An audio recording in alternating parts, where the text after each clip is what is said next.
Good morning, members of the MAG Public Safety Answering Point Managers Group. This meeting is now called to order. For those around the table, please turn on your microphone when speaking. And for those participating via Zoom, please state your name when making a comment or asking a question. The MAG public comment process allows members of the public to comment on items on today's agenda or on items that fall under MAG's jurisdiction. If you would like to comment at today's meeting, please fill out a white request to speak card located on the information table in the hallway and give it to MAG staff. If you parked in the garage, parking validators are available on the information table in the hallway. If you purchased a transit ticket to come to the meeting, please see staff for a ticket. Hearing assisted devices are available from MAG staff.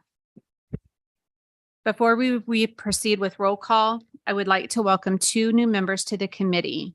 First, Kristen Eschleman, the Communication Center Manager for Central Arizona at AMR, and Angela Destin, Communications Manager for Avondale PD.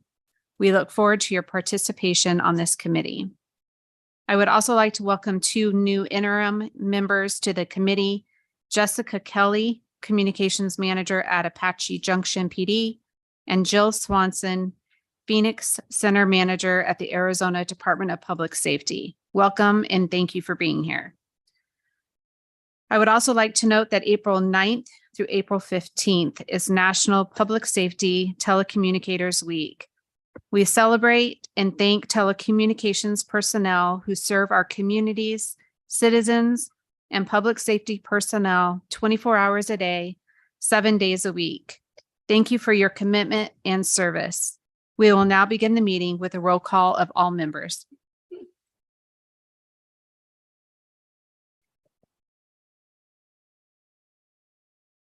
Thank you, Chair. I'll go through the list of members. When I call your name, please indicate you are present for the record. GMR, Kristen.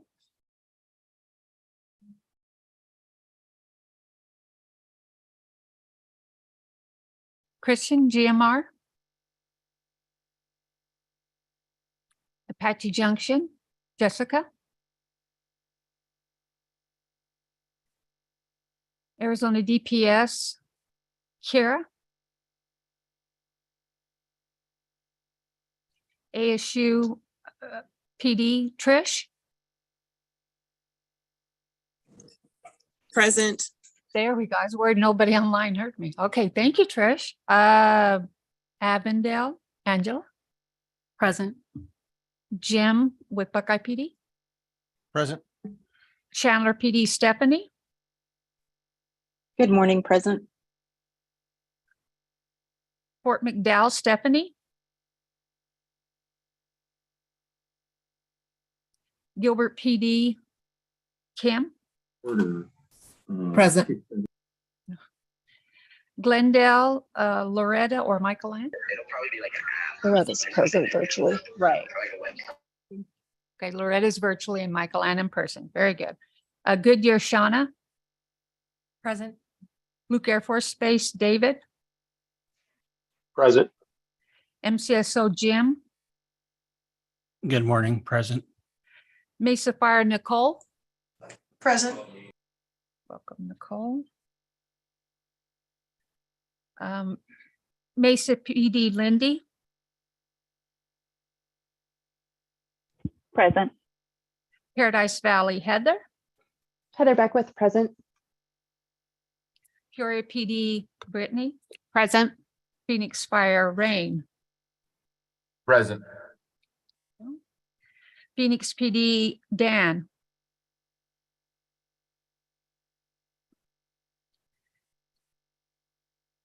Salt River PD, Dave.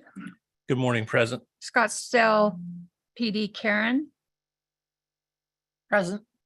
Surprise PD, Damala. Present. Tempe PD, Tanya. Present. Tolleson PD, Amanda. Present. And let's see, okay. Is there anyone I've missed? Chair, we do have a quorum. Thank you. Thank you. Our next item is a call to the audience. This is the opportunity for the public to comment on items that fall under MAG's jurisdiction that are not on the agenda or that are on the agenda for discussion and not for action. 15 minutes will be provided for the call to the audience agenda item unless the committee requests an exception to this limit. Have we received any requests to speak cards for this agenda item? No public comments have been received. Thank you. MAG also provides the opportunity for members of the public to submit written comments via the MAG website 1 hour prior to the meeting. Staff, do we have any written comments? No comments have been submitted. Thank you. We'll move to agenda item number 3. The next item is approval of the February 9th, 2023 meeting minutes. Does any member of the PSAP Managers Group have any questions or comments on the minutes?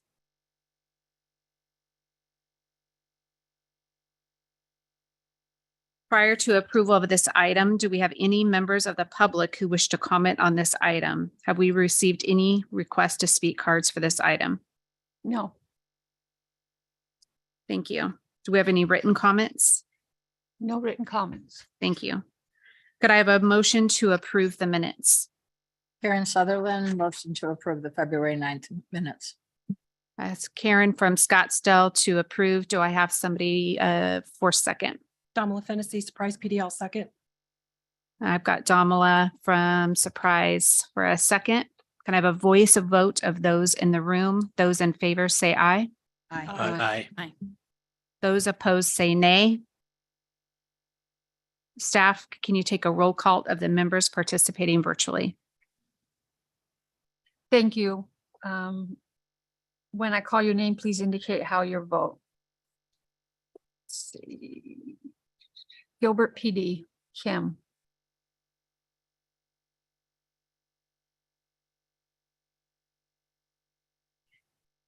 Kim Weber with Gilbert PD. Aye. Mesa PD, Lindy. Aye. Heather, Paradise Valley PD. Aye. Tanya with Tempe PD. Aye. Is there anyone I've missed? Loretta This is Stephanie with, Hadlock with Glendale PD, yes. Aye. Yeah, I'm sorry, Loretta and Stephanie. Stephanie, you gave your vote? Stephanie Heinzelman, aye. Okay. Okay, now is there anyone I've missed? The motion passes. Thank you. The next agenda item is an amendment to the fiscal year 2024 budget. This item is on the agenda today for information, discussion, and possible action to recommend approval of the budget amendment to the MAG fiscal year 2024 PSAP annual element funding request and fiscal year 2024 to fiscal year 2029 equipment program. Michael Anna Cree from Glendale PD will provide a report on Glendale's request. Good morning. Glendale is requesting 4 additional 911 call taking positions in fiscal year 2024. Currently, we have 13. We're requesting 4 additional for a total of 17.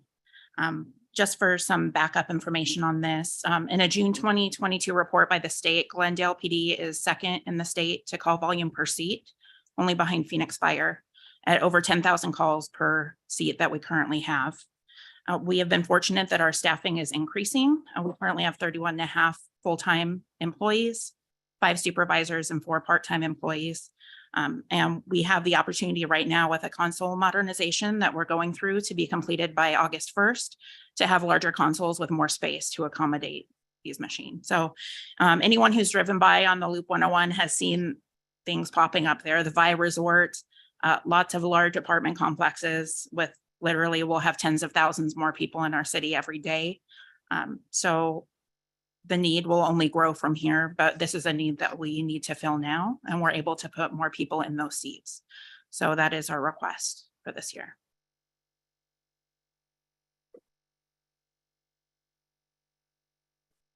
Thank you, Ms. Cree. Are there any questions or comments from the membership on this?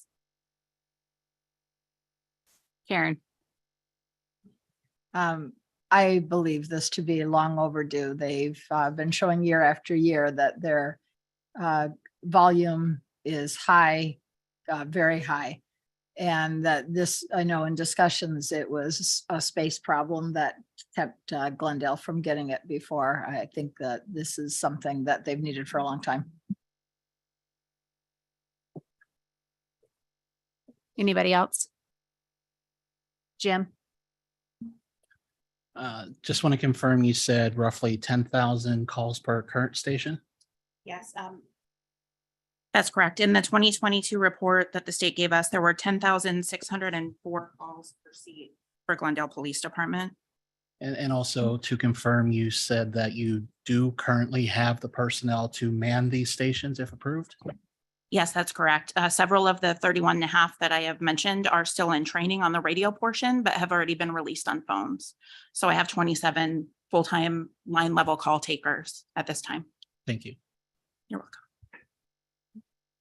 welcome. Domala, question. go ahead. And I'm sorry if you said it and I just missed it, but you guys have the room for that now to add those additional positions? Because you said there was space limitations, but you're getting bigger consoles in the other's room. Correct. We are able to put additional ones on radio positions that did not previously have the call taking position. Okay. And we're looking at CIP options to expand our center so that those could be moved into solely call taking positions in the near future. But then we have the need to accommodate the call volume that we could take a phone call from any of our consoles in our new center. Okay. Anyone else?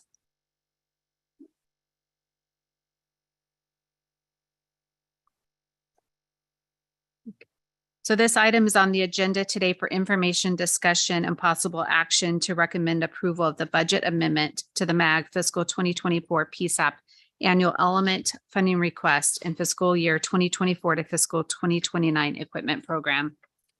Prior to approval of this item, do we have any members of the public who wish to comment on this item? Have we received any speak cards for this item? We have received no speaking cards, Thank you. Any written comments for this item? no written comments.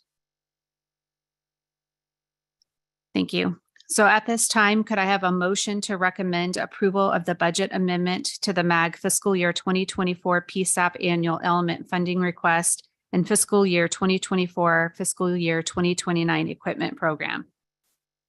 Karen Sutherland, Scottsdale, I'll make a motion that we approve the budget request or the budget amendment as stated. Thank you, Karen. Do I have a person to second? Domala Fennessy, Surprise PD, I'll second.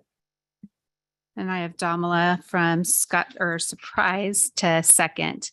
Can I have a voice vote of those in the room? Those in favor say aye. Aye. Aye. Those opposed say nay. Staff, can you take a roll call of the members participating virtually? Thank you. When I call your name, please indicate how you vote. Chandler PD Stephanie, Aye. thank you. Gilbert Kim, Aye. Mesa PD Lindy, Aye. Paradise Valley Heather, Aye. Phoenix, Tempe PD Tanya. Aye. Is there anyone I've missed? The motion passes. Thank you. The next agenda item is a discussion on 911 history in the region and the formation of the MAG 911 committees, including the development of the PSAP Managers Group. Nathan Pryor, MAG Policy and Government Relations Director, and Liz Graber, Maricopa Region 911 Administrator, will lead this discussion. Next slide, please. Well, good morning. Thanks again for having me here to kind of lead off this presentation. Liz is going to cover the bulk of the actual 911 committees. I'm going to talk a little bit about providing some context again about MAG as an agency. So MAG formed in 1967. Back then, it was the first committee that was formed at MAG was the Building Codes Committee. So you can imagine 1967 regional leaders, elected officials getting together, and we are a planning agency. So looking ahead into the future in terms of needs for our region.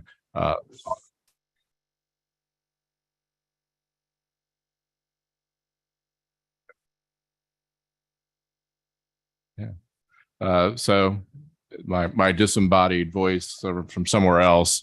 So again, Building Codes Committee was the first committee, and it was looking ahead at some continuity across our region as we grew and developed.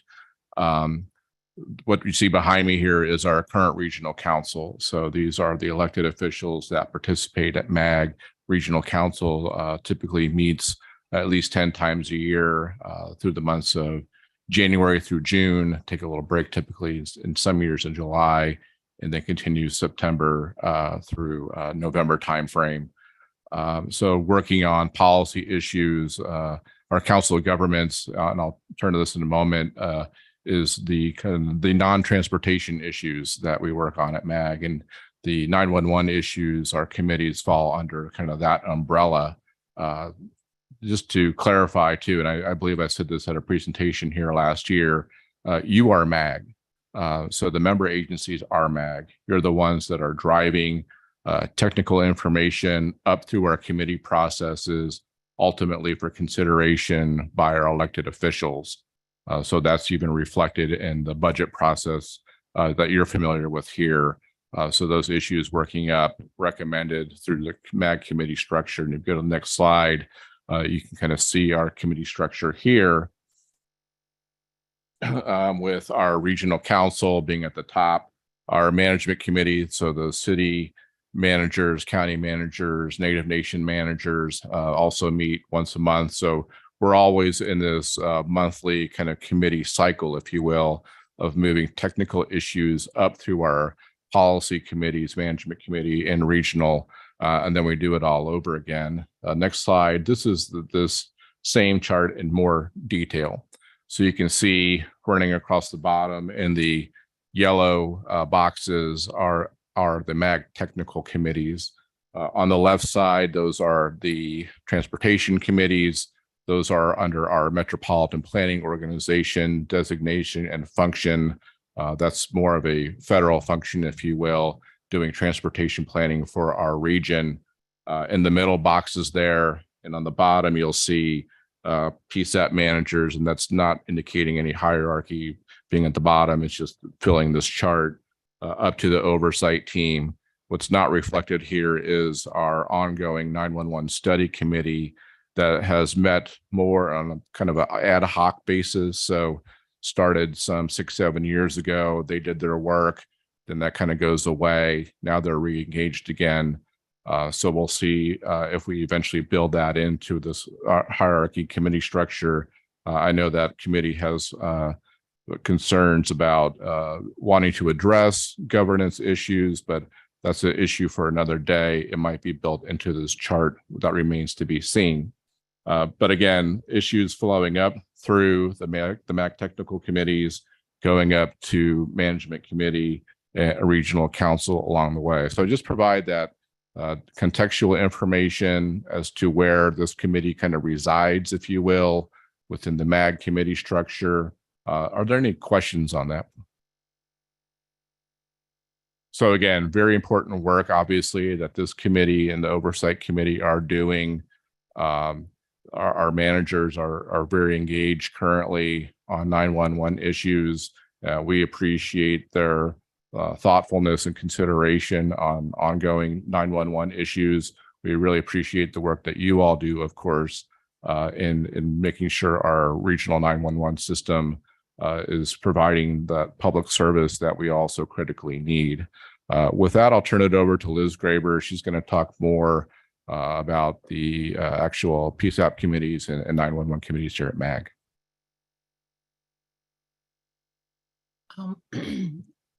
So get your drinks and coffee ready, because now we're going to talk about the history of 911 in the Maricopa region. So we're starting with the 70s. That's so much fun. So I swear it will go quicker than what you're thinking when you see the 1970s. So 911 had, and we know Haley, Alabama, it starts California. That Haley, Alabama was in the 60s, but California got it in the 70s, and Arizona, being a neighbor of California, has started wanting to investigate 911. So 1978, they, the member agencies of MAG had a technical advisory committee formed to start looking at 911 in the Maricopa region. So this is prior to the state and the statutes and stuff. So at that original 1978 meeting, there was Phoenix Fire and Phoenix PD, Glendale Fire and Glendale PD, Chandler PD, Mesa PD, MCSO, Peoria, Tempe Fire and Tempe PD, Tolleson, GMR, who was Rural Metro at the time, Scottsdale PD was there. And they also had as advisories, they had Mountain Bell, who was the local telephone company at the time. They had Arizona Public Safety EMS member on there as an advisory, and then a company called Arizona Medical Systems.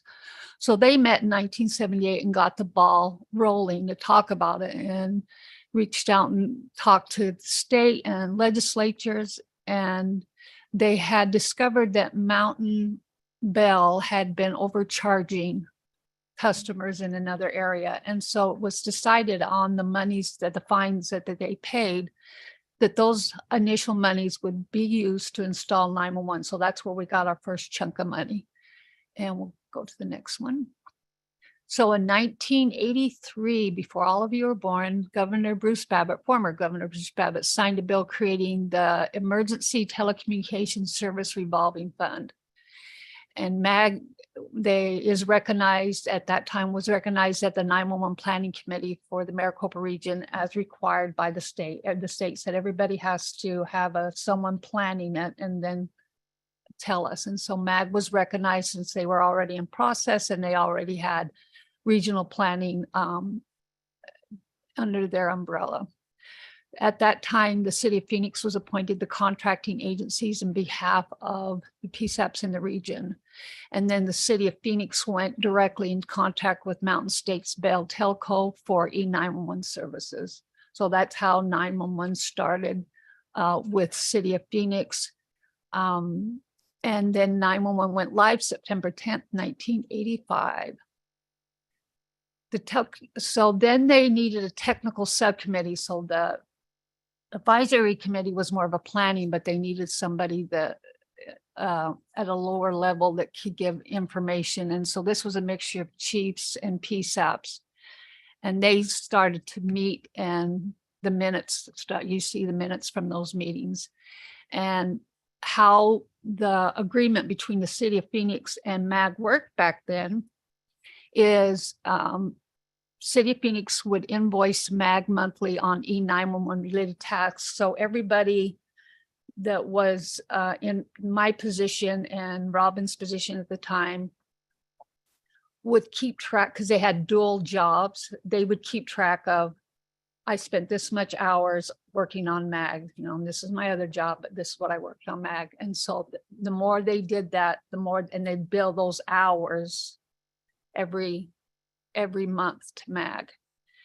And then the members signed an annual letter of agreement recognizing the city of Phoenix as the contracting agency. And I believe I have an example here. So this is one from 1989 from MCSO, and this is how was the MOU that was in place back in the day. Every year they would, all the agencies would send this letter of support. And next. So then we hit the 90s. The 911 oversight and PSAP managers were formed, and oversight and PSAP manager formed. And then the technical subcommittee and the oversight had the same people on it. So they just disbanded the technical subcommittee and just made it the 911 oversight. So 911 oversight, chief level, PSAP manager committee, PSAP level. Then we had wireless calls. I don't know if anyone was here in the 90s when wireless calls started coming in the PSAP, and you'd have absolutely nothing but a voice. You had a phone number that wasn't relevant and you wouldn't have any information. And that caused great concern as 911 wireless calls kept going. We had a big push in our industry and at the state at that time to say, we are in desperate need. Like I can remember when we did that and gave them examples of awful calls with awful consequences because we didn't have a phone number or location. And so at the time, the phone company, I think it had gone to US West at this point, collaborated with the PSAPs and we designated, and I think Loretta, you might remember, they designated, I think it was 7 of us. It was Mesa PD, Phoenix, MCSO, Glendale. I don't know who else, but it was at like a default, like they divided up the valley and we took the calls and then you had to, you had to screen it to see if it's actually in your PSAP or was it in somebody else's.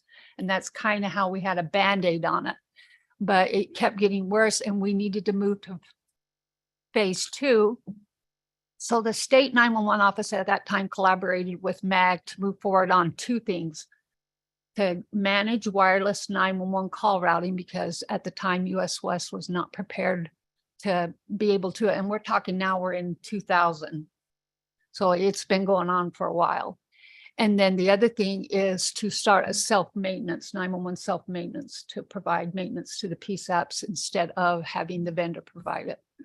So the state and MAG came to an agreement and we then began to hire a 911 team. But this is where MAG, because of the complexity of adding all this other stuff instead of just administrative, that's when MAG went directly in contract instead of us billing every hour, because at that point, everything we were doing was MAG, so it didn't make sense. So they went into contract with MAG. We hired our technical team and they built the 911 data network. That was part of the wireless routing that we needed, a data network. And so in 2005, I don't know, someone, you were here, Donald and you guys were here. Maricopa region started routing 911 calls directly to the PSAP. We went to phase 2 and it was a big deal. All right, next we have the next iteration. So MR911's data network was a either it was on Quest at the time or Cox, and it changed to, we had the opportunity to upgrade it to an EZNet through fundings we received from the state. In 2010, we call it the 10 big spend because we needed to buy all the parts in a short amount of time. And we were able to upgrade the data network into an EZNet with a bigger, stronger bandwidth. And that allowed us to have the regional 911 map to the PSAPs.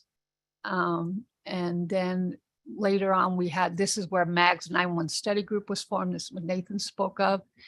And we created a strategic plan, which was implemented. The PSAP working groups were proposed and started during this time frame. Text to 911 platform was installed for the region. You remember that in 2008. And 2018 at Rapid SOS additional data, we introduced that same year. And then we were in that year, the state had a meeting with all the PSAPs in Arizona to introduce the grant process to managing 911 funds, because before that, what would happen is I would write a PO for equipment or whatever services we needed.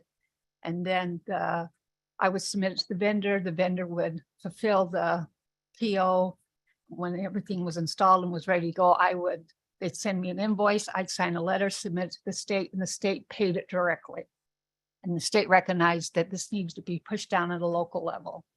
And so that's where the city of Phoenix, as a contracting agent, had to take their procurement process, had to take all on those contracts that the state was paying directly and bring it into there. And that was a big leap. So on the next one, in fiscal year 2020 is when we started the grant program with the state. So now, like I said, all the costs are processed through the city of Phoenix procurement on behalf of the PSAPs in the region. That caused a little issue at the beginning. I think it was Glendale. They said, why are we buying Glendale's equipment? And we got them to the idea that we're a pass-through agency and that we buy on behalf of the region. And then now it goes much smoother. The state announced that they wanted to do an NG 911 core services project, and they developed a RFP through a consultant, and RFP was put out on the street. Mr. Benjamin and I and various peers across the state all sat on that to review. As we know, NG 911, the next gen communication is like a consortium of different 911 services provider that formed, headed by Comtech. And so when you hear Comtech, they're the lead of all of the vendors that make up next gen communications.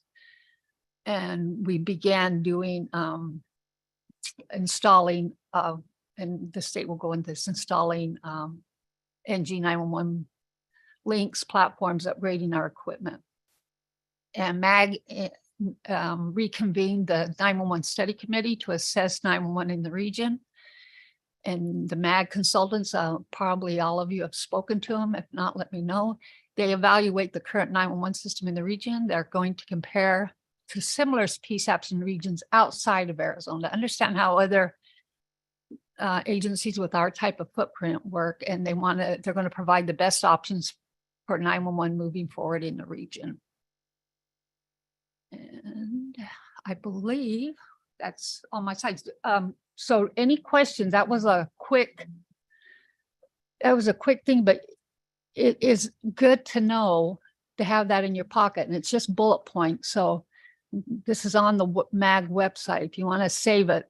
So if you get asked a question about it, you have a high level understanding of the history of 911 and how it evolved in Arizona, especially the Maricopa region.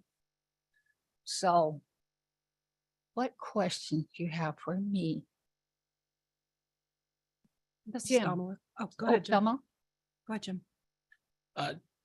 Just a comment. One of the things that Liz, that you didn't mention that I want to make sure everyone's aware of is in 1983, when the state passed that Telecommunications Emergency Services Fund Act, it was initially passed at a 0.5% of their exchange access service for the bill.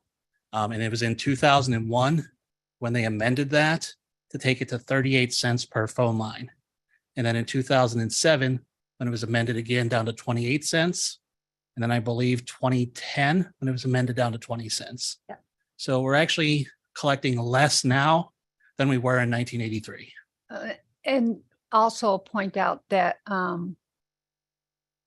that it was believed that we'd have a big increase in cell phones, which we have, but what wasn't anticipated is the cancellation of wireline. So why would I have two lines? Most of us don't have a home phone landline. And so it's flattened that collection over the years, and there wasn't that big uptick in revenue as we had anticipated. But thank you for clarifying that, Jim. Damala. So my only question was, I find this very helpful, and this is the kind of stuff that I would have liked when I first came to the table as a PSAP manager to better understand how all this works. Is it just informational, or is there, like, what is the objective of sharing that now? It was a request in the last meeting. Okay, go over the authority of why is Phoenix Fire in charge, what did happen, and so just outlining it for you so you understand how it evolved. Okay. I mean, I guess I understand that it gives the background of it, but for the question, for the information to share, I guess I would wonder has that met what everybody was looking for then for understanding that? Like, that's the history, but does that help us understand enough today to know what this process entails today, because the process has changed drastically just through the grant program alone. And so I don't know, does anybody have any questions or need more information on the actual process as it is today?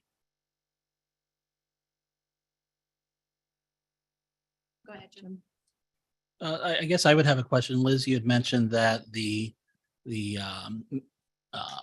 partner agencies signed that letter that says that they're recognizing Phoenix Fire is providing those services. At what level from the agencies does that come? Does that come from city managers? Does it come from agency chiefs? Do we know? So when, and Nathan, correct me if I'm wrong, so when we went into contract with, in 2003 with MAG directly, instead of getting the letters, they put us as part of the, I don't want to say the working plan, no, the unified working plan that outlines all of the things that are under MAG's umbrella, and 911 was put in there, and that's signed every year by the city managers. Thank you. Point of clarification, if I could, Madam Chair, members of the committee. So annually or biannually now, we develop effectively our budget. We go through a process. We're in that process right now. Starts in January. We seek approval generally in a May timeframe. We bring that to our policy committees every month. During those months, sharing that with management committee, regional council in particular, walking through portions of that proposed budget.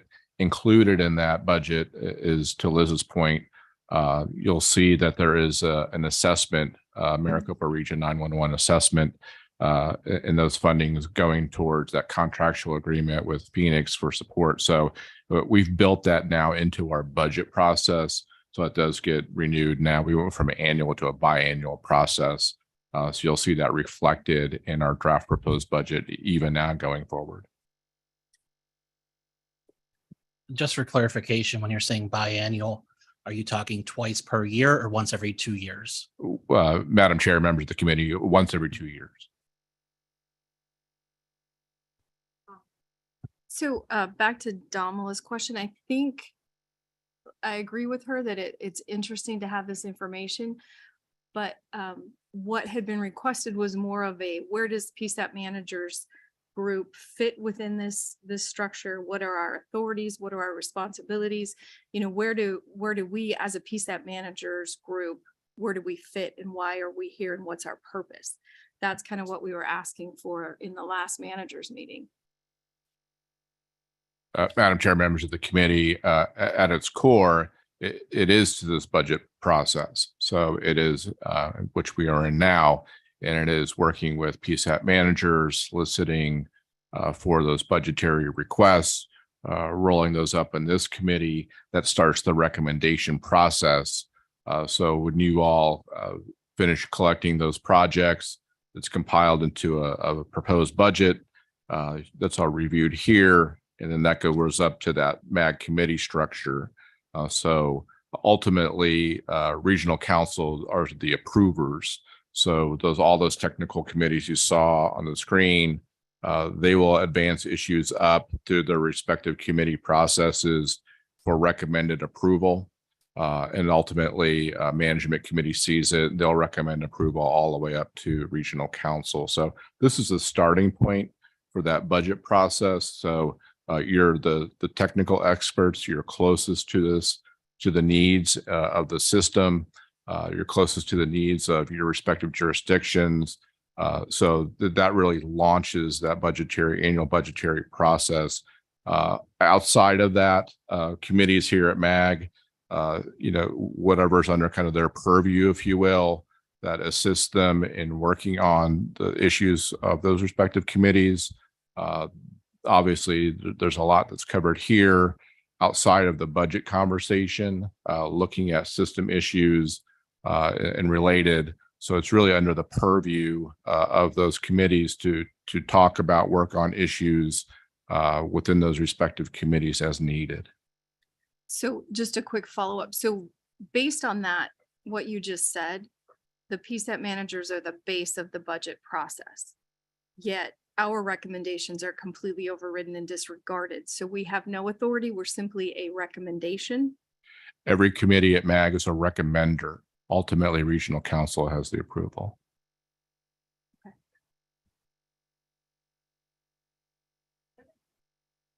Any other questions? There you go. Thank you, Liz, for that.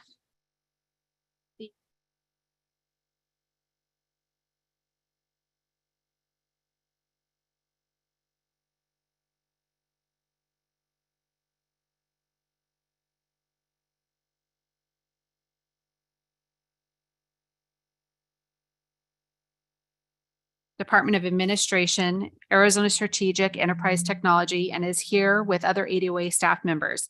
Thank you all for being here, and please introduce yourselves.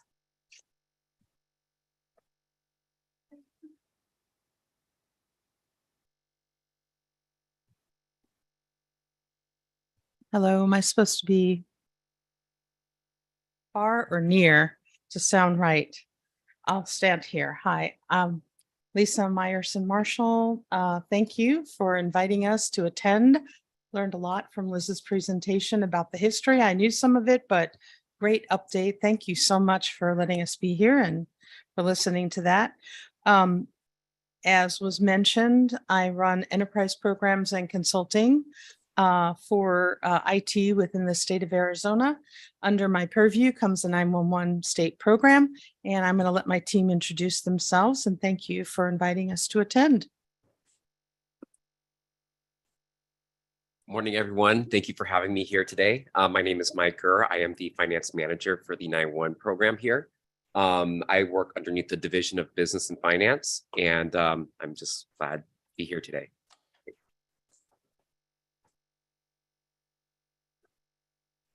Good morning, Madam Chair and members of the committee. My name is J.R. Sloan. I am the state CIO, and I also lead the Arizona Strategic Enterprise Technology division within ADOA. And so this program is one of the programs that rolls up in my division under my authority. And we're just pleased to have the opportunity to come and speak with you today.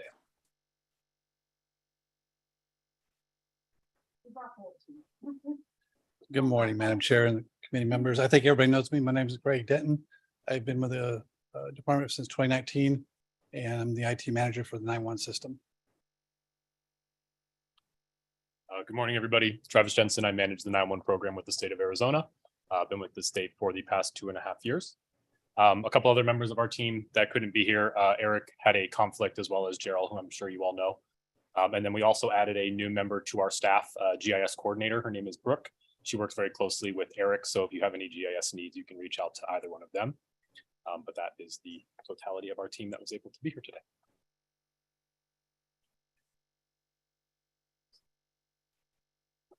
So Travis will be presenting for us today, but we're all on hand to answer questions as they come up.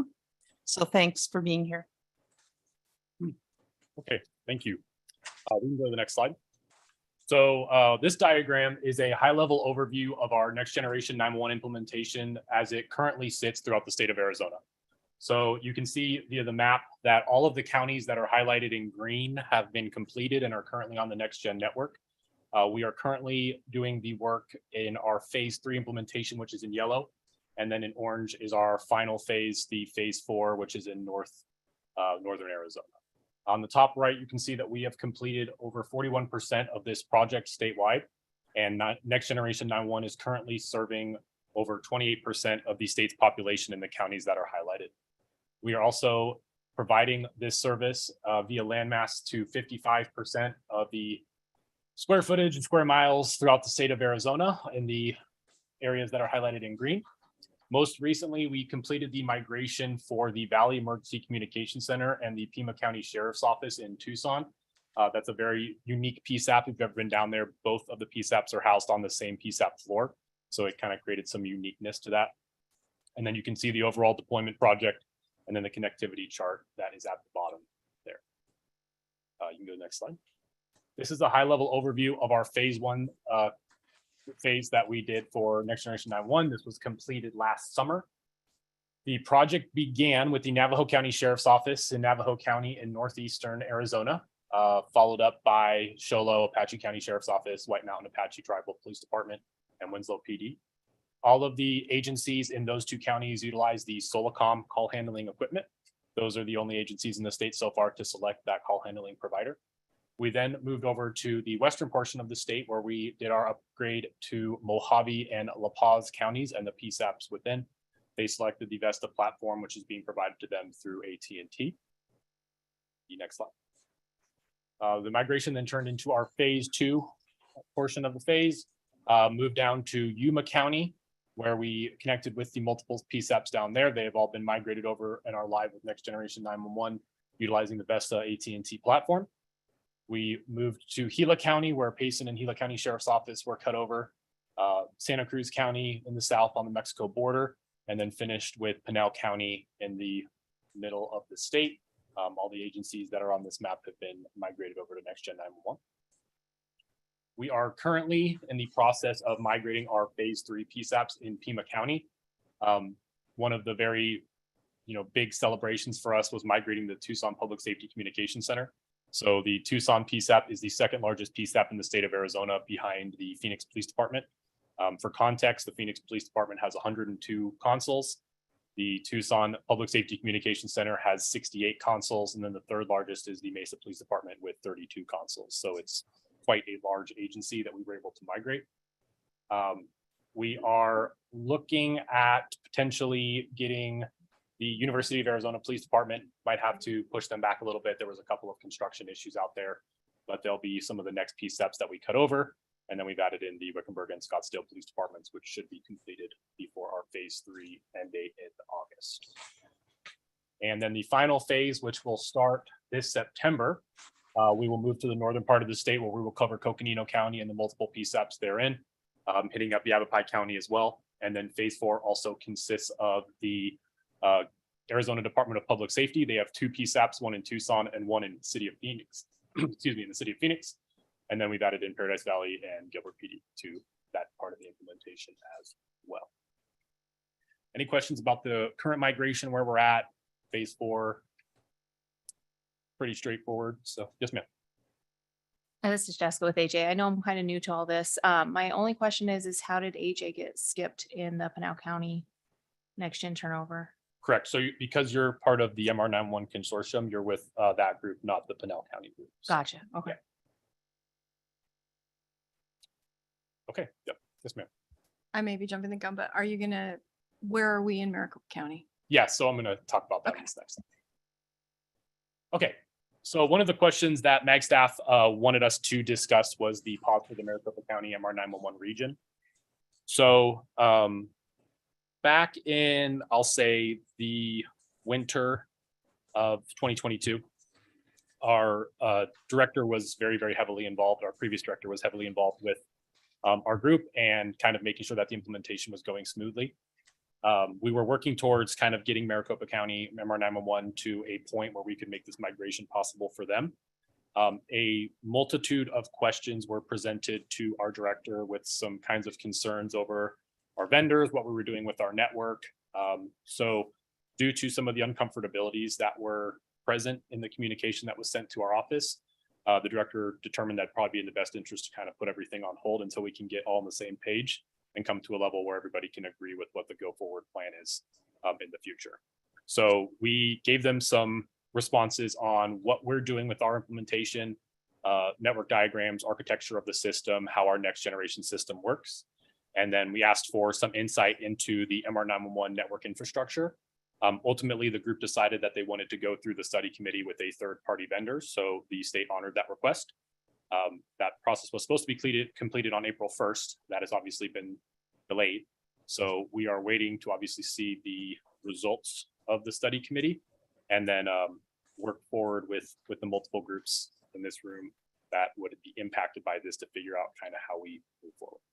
So right now, we've been having regular meetings with a multitude of groups that kind of have some of the say in the impact of the region. So we're having weekly meetings with Ms. Graber and Assistant Chief Scott Walker, representing the MR911 group. We are also meeting with MAG, the executive director, Mr. Zurcher, and then some of the other members of the MAG council who are here today. And then we are also having meetings with the city of Phoenix, CIO, to kind of make sure that all parties that are impacted by the decisions are comfortable with the go forward plan. And we can get on the same page in terms of how we successfully make this migration that's in the best interest of the citizens of Arizona. So I hope that answered your question, but if it did not. Yes and no. Is there communication outside of that group to the other agencies involved in the valley as to where we're at and why and what we're looking forward future? And then the second question I had is looking at the requests of the study committee, where does that impact NG 911? Why would the outcome of that study tell us where we're going with NG? So the first part of your question, hopefully this was an opportunity for us to add some transparency from the state's perspective. I don't know the relationship with each individual PSAP and the three groups that we're meeting with. So I would recommend maybe reaching out to your representatives from each of those three groups if they can provide context from their perspective. I don't want to speak for those groups, obviously. But we've not been present at some of these meetings. We've had other things. We've obviously been focusing on our implementation. It's a rather large project to make this migration. It is not simple by any means. So our focus has kind of just been elsewhere while the region has been working with the study committee to kind of make those determinations. So hopefully that's an acceptance. And then the second part, so the study committee federal engineering is a unbiased third party. So I know probably most of you have had the opportunity to meet with the group. We've also met with the group. So I don't want to speak for the study committee. I'm more than welcome to reach out to them, but I think what they're trying to do is get an unbiased third party to come in and kind of give the recommendation on what's in the best interest of the region in terms of how they want to move forward.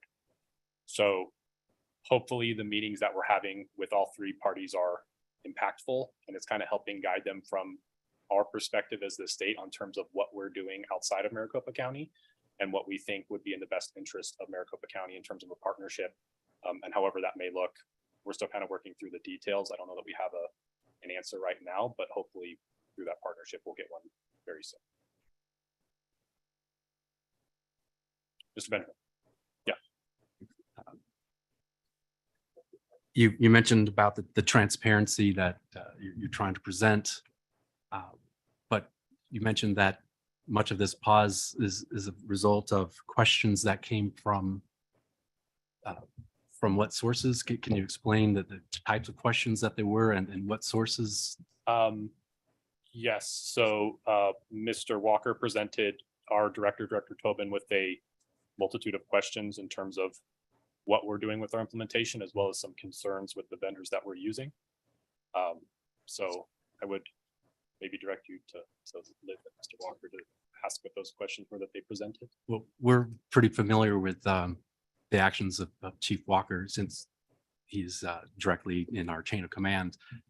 Any questions or anything that came from him were after the pause.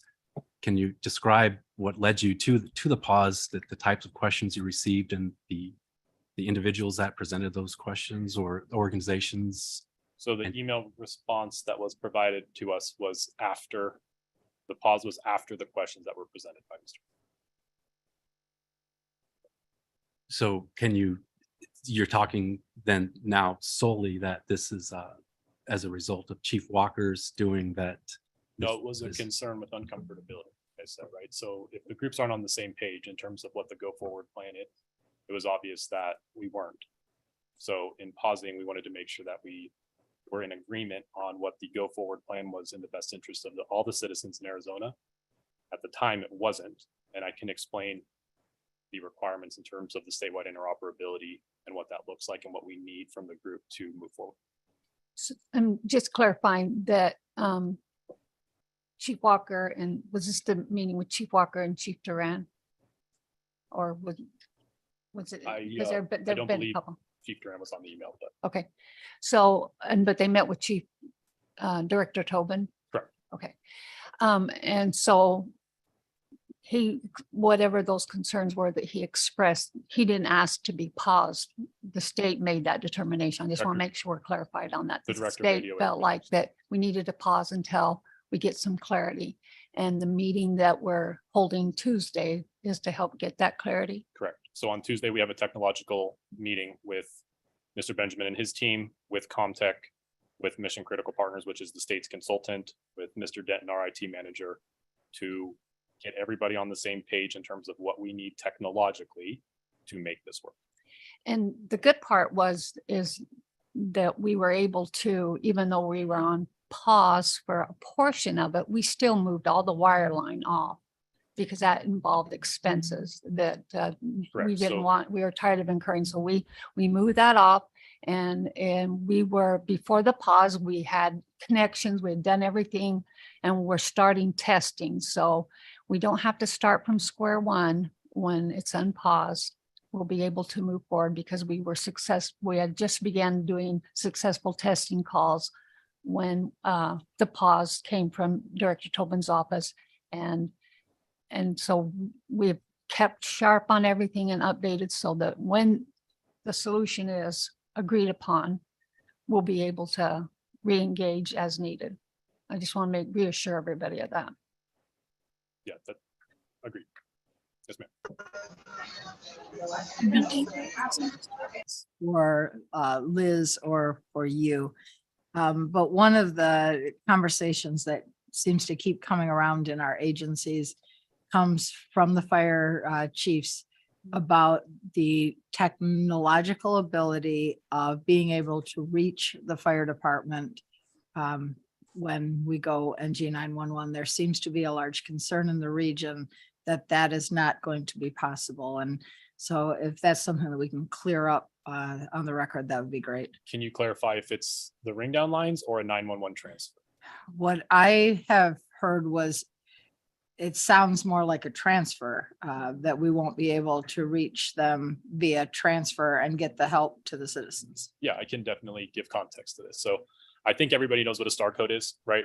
It's a unique identifier that you use to transfer calls between your agencies. So in a legacy environment, you utilize star codes to make that transfer take place. In a next gen environment, since we're moving from analog and digital to IP, we utilize what is called a session internet protocol unique reference identifier, or a SIP URI. So it's taking that call and it's transferring it via IP, right? So in next gen, when both PSAPs are a next gen PSAP, we transfer it via a SIP URI, which very high level, you can just think as a website identifier, right? So for example, Karen, your SIP URI might be www.scottsdalepsap.com, right? So then we can transfer it through as SIP. Well, no state nationally migrates every single one of their PSAPs on the exact same day. There is a process. So you have PSAPs that are on a legacy environment and you have PSAPs that are on a next gen environment. So because we're utilizing different systems and different softwares and different networks, they came up with an interim, and that is called a routing destination number, or an RDN. So high level, I'm not trying to get too much into the technical weeds, but the RDN allows for a unique identifier to your PSAP to be able to transfer between a legacy PSAP and a next gen PSAP. So for example, DPS is a legacy PSAP. All the next gen PSAPs transfer to DPS. Everybody in the state transfer to DPS. All those transfers are going through. There's no issues. DPS is also simultaneously able to transfer calls to the agencies that are next gen.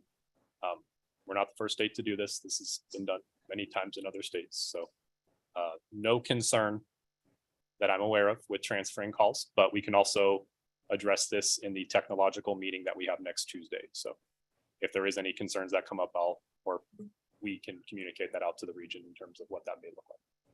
So can I clarify on this as well? So I completely understand this. And I think just going a little bit more off what Karen's stating is, with Karen's agency now deciding to go with AT&T, and then she's got, let's say, a neighboring agency that it hasn't decided to leave the MR 911 region. I think too, there have been conversation and scare tactics continuing to go on regarding the fire services piece, where if that happens, there's still not going to be the ability to transfer. There's still the ability to be those fire calls to be transferred to Phoenix Fire and fire services to continue, correct? Regarding Yes. what you just explained. Correct. Okay. And I'll let either of you speak on it if I Thank said you. something incorrect or you don't No, agree with it. no, and I've never heard, I'm not sure who you're visiting with that's saying that the fire can't transfer, but by all means, point them to my direction. We can have Chief Walker and I go through it so they have that reassurance that they'll be able to, because what would be the use of an NG 911 system if you went backwards on the capabilities of it? So where there's no issues at all, well, and we can prove that when we start testing again, just to show that we can do that. But by all means, if you have someone that's expressing with your fire departments, let us know. We can help reassure them that that is not the problem. And if there was any miscommunication and it was referenced the ring down, I believe the ring down is serviced by Lumen. I don't think you guys service it, correct? So your ring downs are between your agency in case, and your contract with Phoenix Fire IT, not MR 911, but their IT people. So when you have problems with your ring down, if you're a Phoenix Fire customer, and it's the same would be for Mesa Fire, you have to deal with their IT shop to do it because they're the ones that have the contract and do everything with Lumen. And so when you change to NG 911, I suspect green downs they're going to sunset. So they're probably going to come up with another method of having that direct connect, but that's where you need to get in conversations with Phoenix Fire's IT to find out how that will be handled. Because that is old school and I don't know how that would translate. Yeah, I'd assume it's just a 10-digit non-public facing number. Yeah. That's on an auto dial via the PSTN, right? So we can set those we can set those up. They can bypass your IVR in the ring down. So I don't foresee there being any issues with that. But I can follow up with all the people that support us to make sure that there's no issues. Yes, ma'am. Go ahead, Karen. This is Loretta. I have a question. And I was trying to ask it earlier. How long has this pause been on? I just want to know on how long we've been holding on this. I believe the email was December. I'm sorry, what? I'm sorry, Loretta, at the end of October. Of last year? Yes, ma'am. Can we find, why is it taking so long? We're already into the middle of next year. So I mean, the following year. So can we? One moment, I'm gonna let Lisa, my boss, answer the question, okay? Thank you. Hello. Great questions, everybody. Thank you so much for participating so actively. That's why we're here. The decision was made at that time to go to the study committee to make a decision about what the region wanted to do. We respect that. We want to give the chance for the region to decide they want in and out, how, and whether or not we can work out the technical issues that were presented. And that's why it's been on pause. So study committee, from what I understand, was originally supposed to be, we were all hoping, both sides, that it could be in April. It now is scheduled to be in August. We have been working together diligently since then. We are hearing that the study committee is making such great strides with all of your cooperation and help that we may have some recommendations earlier. And the technical meetings are now restarted. We've also had, honestly, guys, some changes in administration, both on the, on your guys' sides as well as our side. And so we have had to do a little bit of reset with the new governor, et cetera, and her team, and making sure we're defining direction with their support, because this is going to be an ongoing long-term partnership. And we want it to be an ongoing long-term partnership in whatever form that is. So we apologize for the delays. We are working with all due haste with your team to move forward.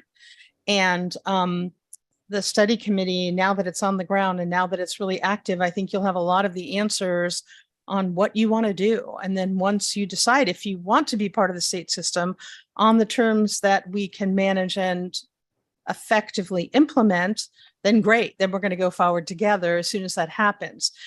You will see that we changed our grant guidance this year to give you the opportunity and the time to do that evaluation with the study committee.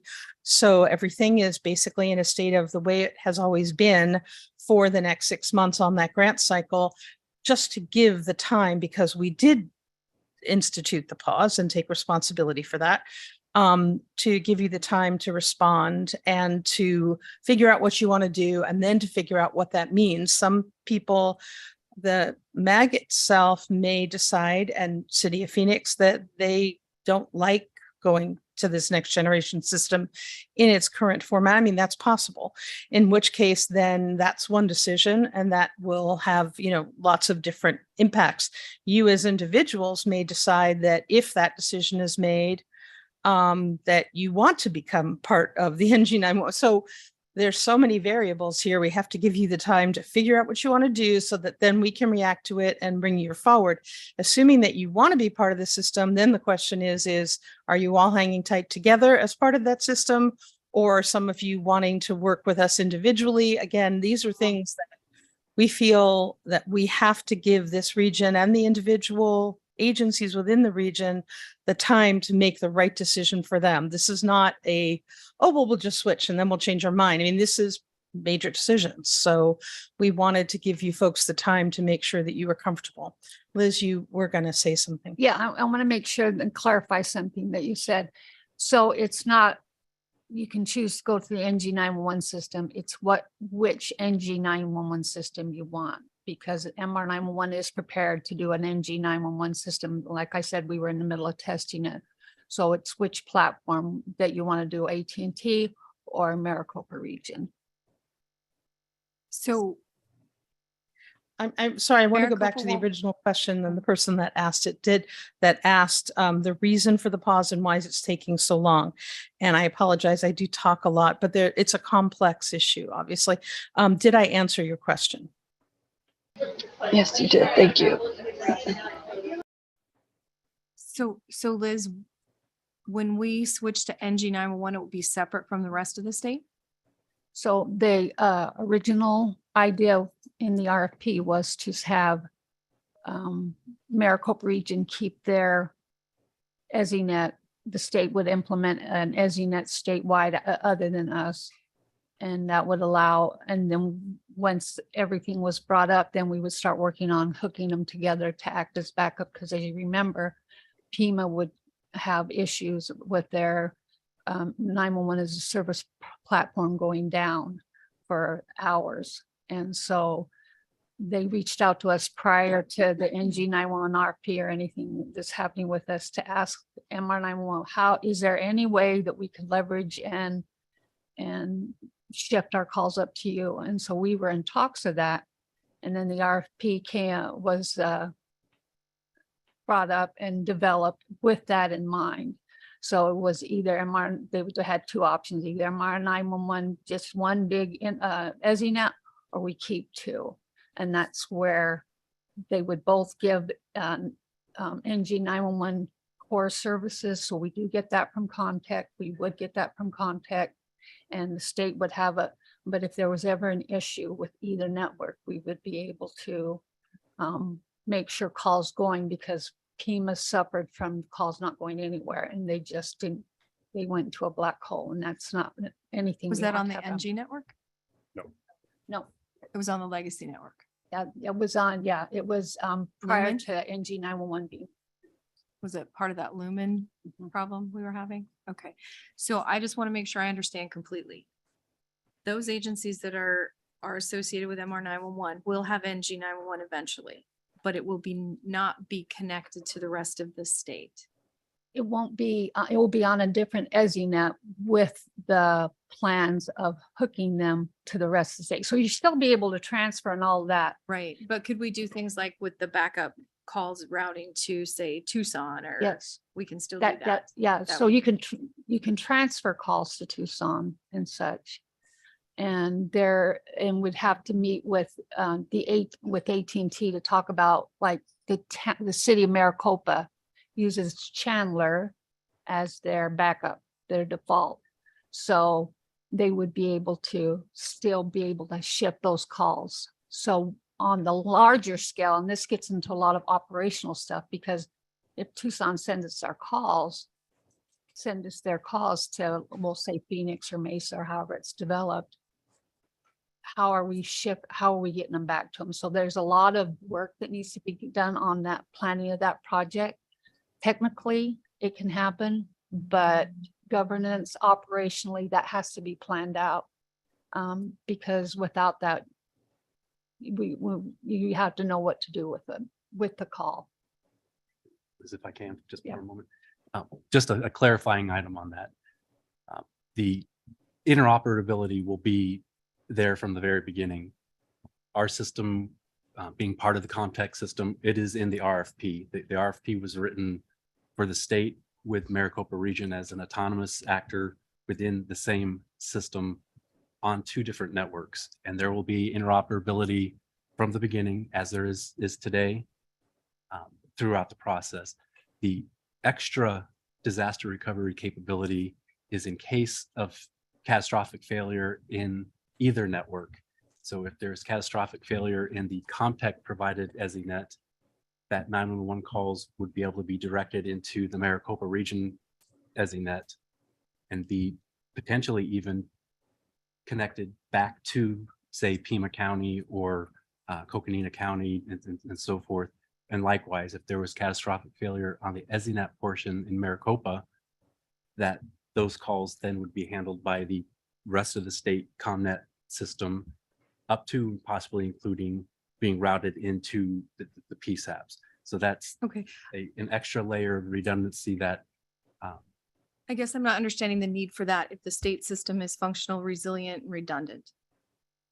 Is there a need to have 2? Are we looking at an additional cost that is not necessary? I mean, is that too big of a question to ask right now? I think just those am are some trying of to the questions understand. that the study committee is trying to answer through. Okay. federal engineering. So, And to be clear, though, over the last 11 years, the industry has let many statewide and multi-state deployments down. You simply do Google searches and look for the tens of millions of dollars in fines that groups like in Toronto, even TCS, which is now known better as Comtech, in Toronto's had multiple multi-state, multi-hour outages going back as far as 2014, and some of them as recent as 2022, where what has been promised has not been delivered. Yet we're still on Entrado. We're on Entrada for call handling equipment, not for EZNet. That makes sense. So Jim? then those, well, I'll leave that at that. Jim, go ahead. So I would just like to say that for me as a PSAP to make an informed decision as to, do I want to go to the state solution or would I want to stay with MR 911 solution? I would like to see spec sheets from both.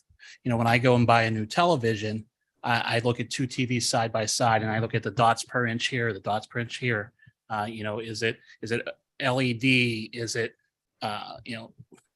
QLED? So, you know, I don't think I can make an informed decision hearing that, well, we're going to have a system that is next generation as well. You know, I want to see those specs side by side so that I can make an informed decision as to which I feel is the optimal solution. So, and I think that's where the study committee hiring the consultant will give you the spec sheets that you're looking at. They'll look at it as a third party eye and give their recommendations of what would be the best way moving forward, because it's, you know, we're got skin in the game in our network, but if you feel like more comfortable hearing it from a third party, that's what they're there. And that hopefully will give you the confidence you need of making your decision. Thank you. so I'm going to skip the grant amendment because the other portion, I'll come back to it, answer some of your questions, and hopefully it'll add a little bit of clarity because you were asking.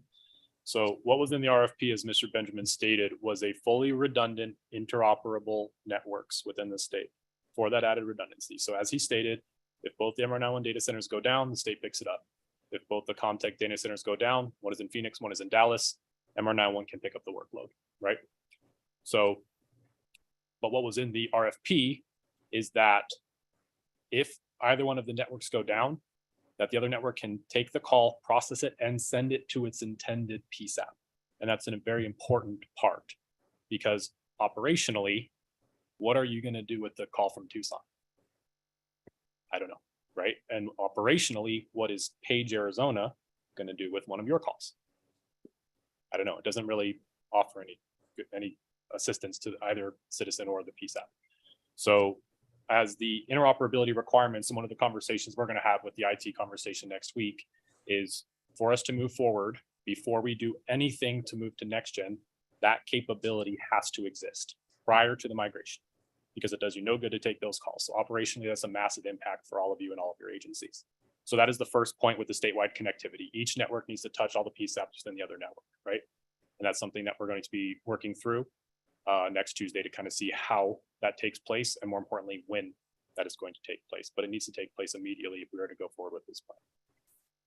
The second portion is the policy routing feature, which we've had several meetings on. Hopefully all of you are a little bit in the know on this, but present day in a legacy environment, you have default routing.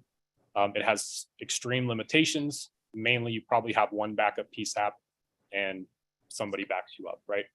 So policy routing is just incredibly robust. It is limitless in its possibilities. You can send your call to any other agency, multiple agencies, round robin, geographic boundaries, however you want to do that with your city. So through the RFP and the network diagrams, MR91 would have their own PRF. The state would have their own PRF. We don't want to have both PRFs live and active at the same time. So something we're working through is having Comtech be the primary PRF.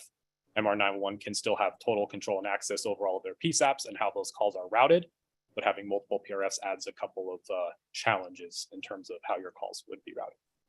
And then the third one is Comtech is offering additional network monitoring through their NOC for the MR91 network, visibility into how the network operates. And that way, if there is an issue, we can proactively engage with MR911. And then that way we can get ahead of the problem before it's a larger issue. It's just a very large influx of additional resources. So hopefully that added a little extra clarity to your question. And okay, yep. And then the last portion that I skipped over was we were asked to speak on the grant amendment. And if there are specific budget questions, Mike would be more than happy to answer those as well. But this year, there were several grant amendments that were sent to the 911 office from MR911. And the context of the initial grant amendment was the city of Phoenix is doing their upgrade. It was supposed to be completed in fiscal year 2023. There's been delays just through the massive size of a migration of 100-seat PSAP. It's a new facility in a new location. So that has been pushed back into 2024. So part of the amendment was just moving some of those funds from FY23 into FY24. And then that has been approved. So that is the go forward plan for MR911, and they can speak more on that. And then because some of the work that was supposed to be completed in FY23 was not going to be done, it kind of left a gap. And because it needed to be moved into FY24, it would create an issue for any of the PSAPs that were planning on doing an upgrade in FY24. So originally there was a request to move the cities of Avondale, ASU, and GMR to the FY23 slot. I think that has since been canceled and we're no longer going to be doing that. But that approval, I believe, was done on February 7th. And then that cancellation kind of came back. So the only portions of the update and the amendment that are being done is the Phoenix PD portion. And then the city of Glendale requested some additional software features.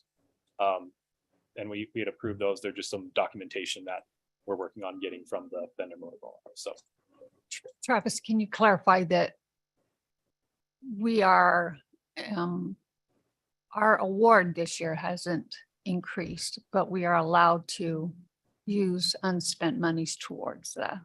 yeah, so the unspent monies that were supposed to take place for Phoenix were allowed to be reallocated back into those specific projects. So if there are an overage of funds, that's been approved to be migrated for the Glendale software upgrade as well as the Phoenix PD upgrade. So because the other upgrades were canceled, then there's not really a lot of things those funds can be reallocated to, but we would expect an overage because some of those monies moved over into the next fiscal year.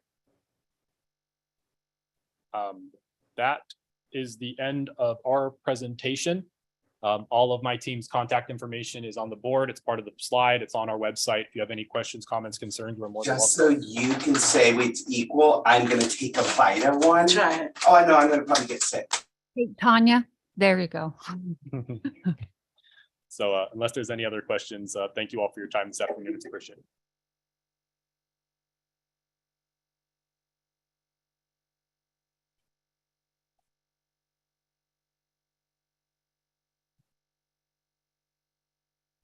I just wanted to touch on one thing real quick. reference to what Karen had mentioned about the ring downs. My understanding of the ring downs is that they are just an always open circuit between the 2 points. And when you pick up a handset at one end, it causes the handset at the other end of that circuit to ring. So my understanding is that AT&T would be able to put in a circuit very similar to the lumen circuits that we have now. Now, I'm not a super technical person, so maybe someone like Mike might correct me on that, but that's my understanding of it. So have you talked to your ladies over at your agency, Phone Telecom? They'll be able to set that up for. Right. Okay. Karen? So one of the things that was said, Liz, I believe, was that each one of us needs to bring Phoenix Fire IT into a conversation to find out what the plan is regarding the ring downs. And I would request that instead it'd be easier to bring Phoenix IT maybe to this meeting and address everyone at once and maybe discuss through that if that's possible. So that could make this an extremely long meeting. If that's the case, I think it might be easier, but I'll leave it up to you if you want to set this up for the June meeting to talk about. But I think it'd be easier as you come to talk, as you transition or whatever it is your agency's doing, that you can have a one-on-one with your IT, because they need to be in the room as well. So your agency's telephone provider, whoever watches your admin lines, and Phoenix Fire IT have to be in the same room.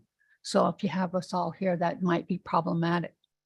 Well, I agree with you as far as sitting down and making a plan, but I can't imagine that there's going to be 27 different solutions for how they'll do this. And it seems like at least that would give everybody going forward instead of 27 folks trying to get that information separately. Well, keep in mind that you all don't have the same PBX and the same system that your agency has for their non-emergency telephone. So it will be different just by that nature. Not all are Cisco, not all are Avaya. So you have to get in how your city is designed on its phone systems and that's different with everyone.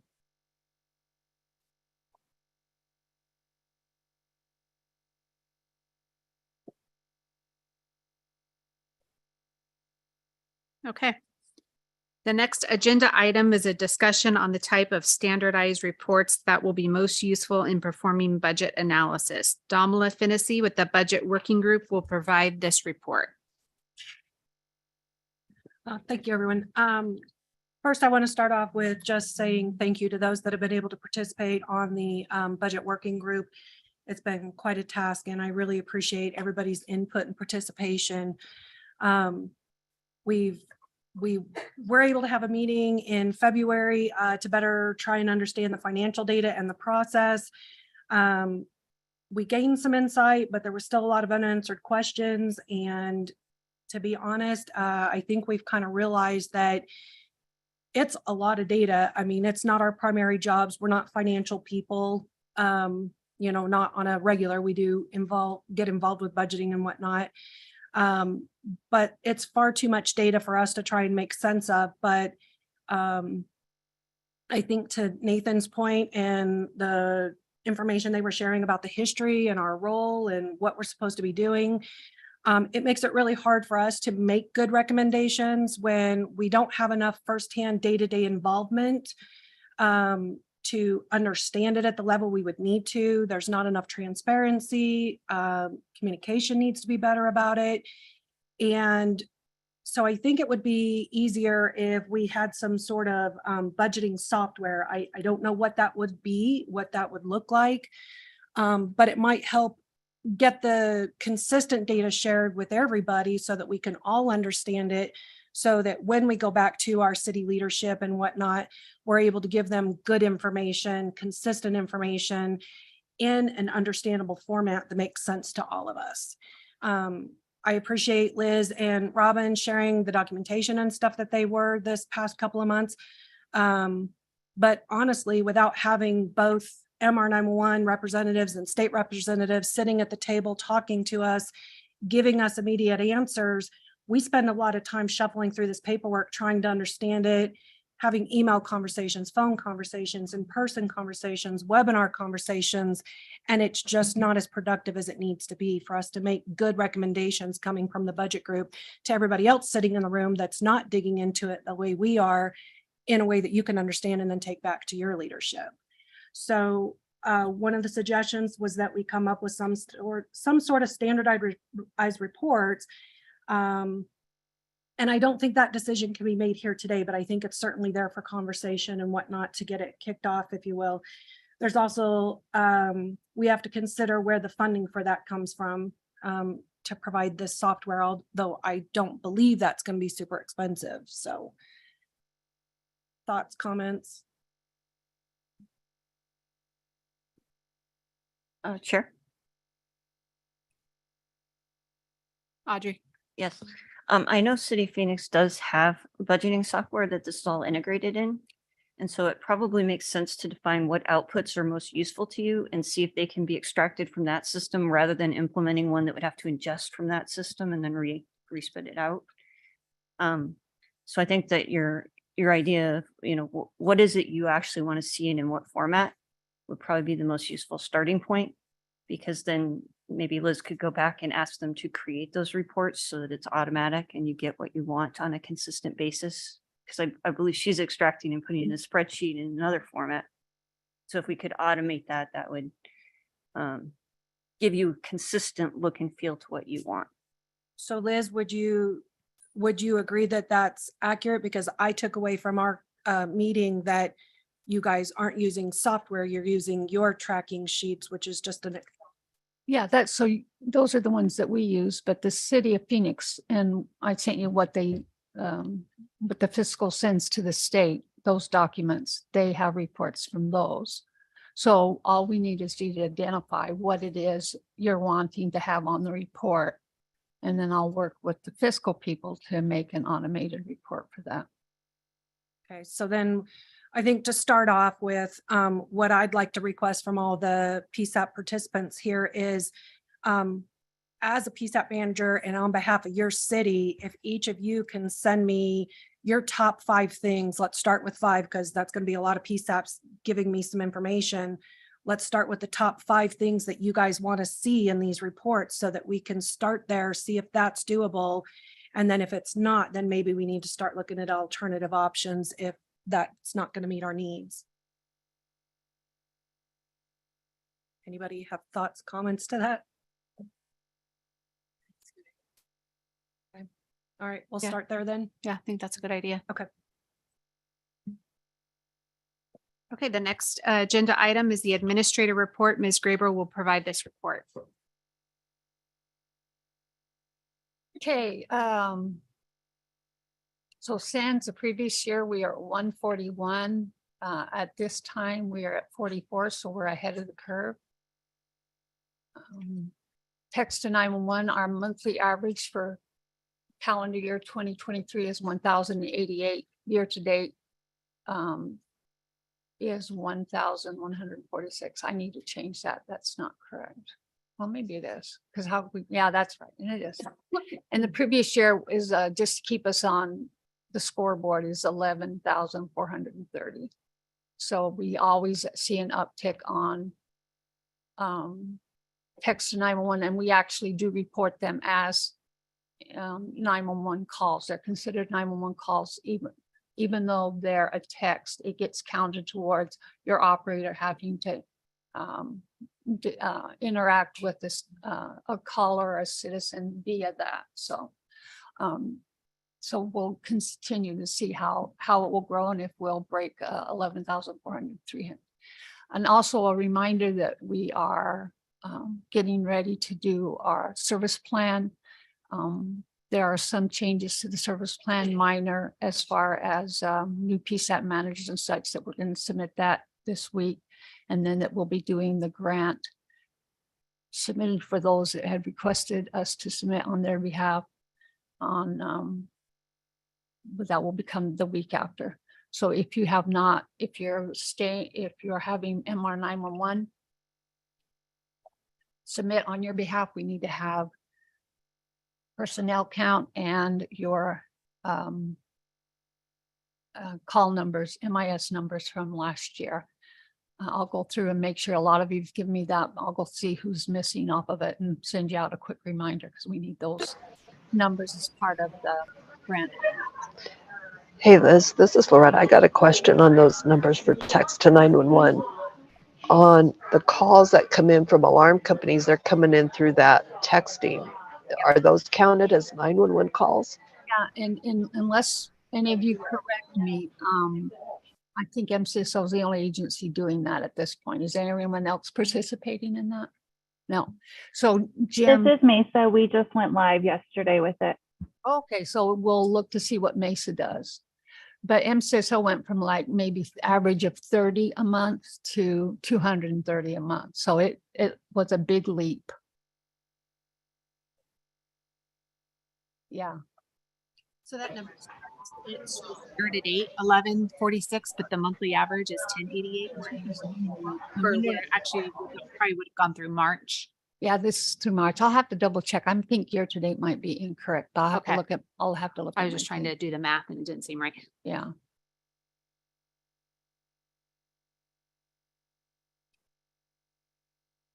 Yeah, it should be more. And so we talked about that. Any questions at all I can answer? Couple. Regarding the text to 911. When does our contract expire and how long is the contract for the over-the-top solution? And has there been any consideration or thought to moving to an integrated solution as opposed to the over-the-top? And then a similar question with the Sens. What's the contract length on that? Does it expire? And has there been any thought? Because I know that Motorola has bought out Vesta and Rave. And so the Sens platform currently uses the Vesta alerts. And my understanding is since they bought out Rave and they already own Vesta, that they're going to be combining it. So Vesta alerts may be going away. That platform is so, and they had told us that that's going to be end of life. They'll still support it, but they're not doing any development on it. So that will, once we settle what's moving forward, we will know how to implement, how SENS will be implemented, what that will look like. Text to 911, we would have been on it had we not been paused. That, I don't know if you recall our conversation about integrated text was part of one contact when our connections were through. We were part of that. And so we do a year to year with MAG on support with Comtech on the over solution with the over the top solution with the idea of going integrated as soon as we're made on NG 911. So that's what's caused that delay. And then one final question, and Liz, maybe you can answer it. Maybe one of the other managers can answer it. I asked Dominic, he wasn't sure, so he was reaching out to Comtech. But if I can get an answer quicker, I'd be happy. The Comtech over the top solution. Does anybody know how long the old text are safe for? We received a legal request for a text to 911 session from December 22nd. And when I went to go find it, I don't show any text being received on December 22nd or December 23rd or December 24th or December. So it looks like it's been deleted out, but I'm not sure if What platform are you looking on? on the Comtech, no, I'm actually looking from The history of the eMedia login? Correct. Make sure I get- Yes. Have you looked at I was ECAT? just going to say. I have not looked at Because ECATs. that's where you're going to find it. I've never pulled a text out of ECATs. Can someone maybe reach out to me directly? Thanks. Okay.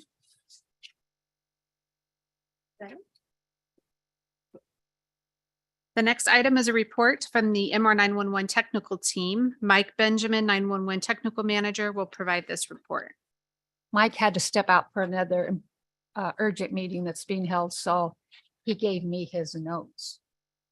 See what he wrote. Okay, so project update, Vesta, Luke, PSAP equipment is for upgrade. We've ordered their equipment and will upgrade them soon. Phoenix PD. If, as you recall, I have a new building that they're moving into, and it is taking more time than they anticipated. So they are hoping for an install in fiscal year 2024. We have a couple of remodels going on with Glendale and Tolleson getting new furniture. And let's see. I'm trying to read. Oh, Dave Eaton, the GIS update won't be given because he is with Eric Shreve are all at up in Prescott or on the Arizona GIS meeting, so they're all involved in that. So we talked about legacy wireline was retired. We're no longer having copper wireline camera trunks at your agency. We're hoping that this stops phantom calls for those that suffered from that when it rained or anything, those little quirky things that come with copper. If you get a call from Lumen, I don't think will happen, but just in case you get a call from Lumen about needing to come work in your PSAP, reach out to unless it's for something with your city telecom, if they need to do any 911. I don't suspect they will, but just in case. So, and then the NG 911 core services pause, we've talked about that, so I won't have to review that unless you want me to. And I think we do have the meeting scheduled next week, Tuesday, with the state, and that will be very informative to get a lot of things cleared up on configuration and what the best path moving forward is, so that we can make sure that we can help and leverage our strength to what other areas might need it and vice versa. So taking advantage of all the assets that we have in place. And I will try to answer any technical questions. Liz, this is Loretta. I do have just a comment that when they come in and do work in the back room, so like when they disabled the switch to flip over our 911s, if they would let us know, it sounds like if Michael Ann wouldn't have been there and she didn't run across Mark, we would have never known that was coming up, and we'd have been flipping a switch and not even transferring over our 911s if we should have had to evacuate or anything like that. Do you know when that was done, or has any other agency had to deal with that? Give me some context, Michael Ann. Can you tell me what happened? I think this would have been sometime in March. And I happened to be in my office and Mark stopped by and he said, hey, just to let you know, we took out the rest of the legacy equipment. The make busy switch no longer works. So you need to be aware if you guys have to bug out, you need to call us. And I said, oh, because I had no idea that was coming already. And then I've heard in talking to some other people that also if we were to shut down the call taking positions, then it would push the calls over to Phoenix. They're our backup. So maybe it would just be good to have clarification to make sure we're all on the same page, because that switch is still there. Yeah. So obviously I briefed my supervisors, that doesn't work anymore, Yep. but just to make sure that we all understand if we do have to evacuate. Yeah, so wireless was, since in 2019, when we upgraded to a new selective router, wireless, you have to log off because that switch was out of it. The switch was for wireline, the old school copper on off. So we can absolutely read it. Maybe if we came out with a little bullet point training page to send, this is to bug out, this is what you need to do, but you always want to call us. We get alarms, but we need to know what's going on. Our building's on fire, we've all quit. I don't know. But So has that switch been taken out of all PSAPs? Because I know I haven't been told or notified, but if it has been taken out, I just want to make sure I know to let my supervisors or my team know. And I don't know if anybody else is aware if their switch has been taken out. I just want to know, maybe I'll put a piece of tape over it and say, do not use. well, they know for wireless, right? They're logging out because of wireless. I just know we have our we have our switch. If we need to go to Glendale, they flip the switch, but I just need to know, is it working or is it not working? So just to clarify, that switch has only been wireline since 2019. So it was the old legacy stuff that was copper, and that's the kind of thing they did. You still had to, for the last 3 years, log off your phone system to make sure everything is transferring over. It senses it and knows just by logging. So all your positions have.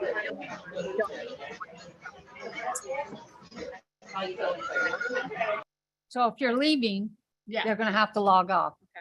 Jim? So I'm glad Loretta brought this up because I'd actually discussed it with at a meeting I was at with some of the West Valley managers. And when it occurred with us, like I know that we did have some previous conversations with MR 911 staff regarding it coming up and occurring. But when the work was actually performed, we weren't notified until 2 weeks later when Dominic came in to remove the switch. And so, you know, I had mentioned to him that had we had an evacuation in those 2 weeks, my guys would have been unaware and they would have flipped that switch, expecting them to be rerouted. So I think that if he's still not with me and if he did it and that there at Glendale, that's something that the techs need to know that, hey, when this work's being performed, you need to let the PSAP know that day that this switch no longer works, even if it takes you 2 weeks to get the switch removed.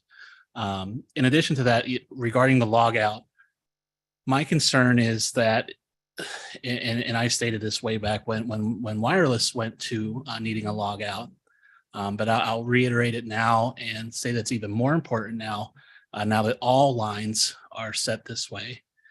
There needs to be some type of configuration done to our phone systems to where a single person can hit a single on-screen button that will automatically force a shutdown. Because if my building's burning down, my people don't have time to go around and log off 30 computers.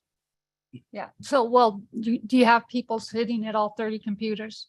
No. Yeah, so, but they're all logged on? Right. Now, when I say logged in with a person, not the computer's alive, but it says Liz Graber, operator 6. No, they're not logged in, but they are open to the user Yeah, login. login, window. yeah, that doesn't count. It's when you are actually have a 911 screen there with the buttons and you receive calls. And hopefully nobody has those positions sitting there open with nobody Well, signed in position with nobody there. No, but I do know that at least with Viper, Viper will not allow you to log off or shut down if you have an active call. And if my call taker or my dispatcher has a flame at their behind, and they're on a phone at the time, for them to have to first disconnect and then log off, they're probably not going to do that. They're probably going to tell the caller, "Stay on. I'm going to be running from the fire." So what we can approach Motorola and Intrado to see if they can develop a bug out log off is what you're wanting. Basically, yes, something that'll force Yeah, the I log mean, out we of all can ask them. positions. I'm sure other PSAPs, other customers, otherwise might have asked that. We can see it, but just making sure we're clear that wireless, you should be logging out for the last couple of years. So we need to come up, maybe we'll come up with a little sheet that just a bullet point so you can have everybody understand that. When you send that out, would you let us know whose make busies have been disabled? They're all disabled. Oh, yeah, I had no clue. I'm, I didn't know. yeah, so when we moved into, you had 2 systems going, and when we moved to copper, we moved off copper, that's where the other one shift. Yeah, and I'll visit with the tech team about communicating that. That is a good point.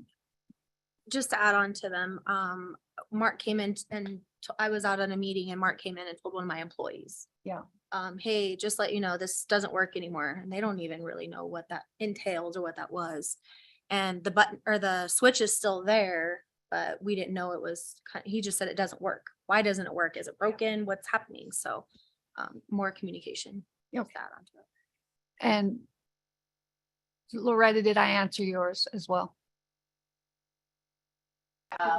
Yeah, I don't even recall 2019, so guess I just learned something new with the question I just asked for something current.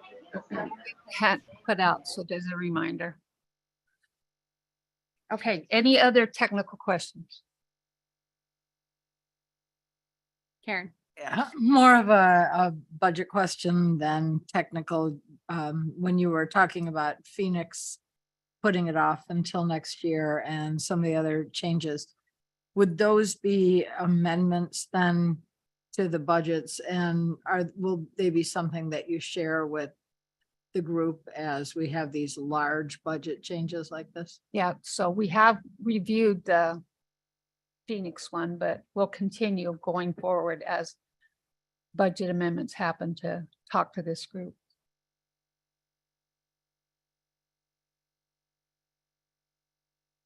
Anything else? Okay, are there any requests from members for an item on a future agenda?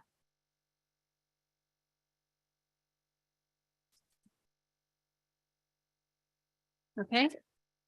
Are there any comments or announcements from the membership? Karen? Yes, I just wanted to let everybody know that Casa Grande Police Department reached out to me a couple of weeks ago. And they noted that they had been approved from the RWC to have the PSAP channel. And so, not that it's super likely, but it is possible that Casa Grande could now come up on it, and they just wanted to make everybody aware of that. Thank you. Thanks for that info, Karen. That's good. Anything else?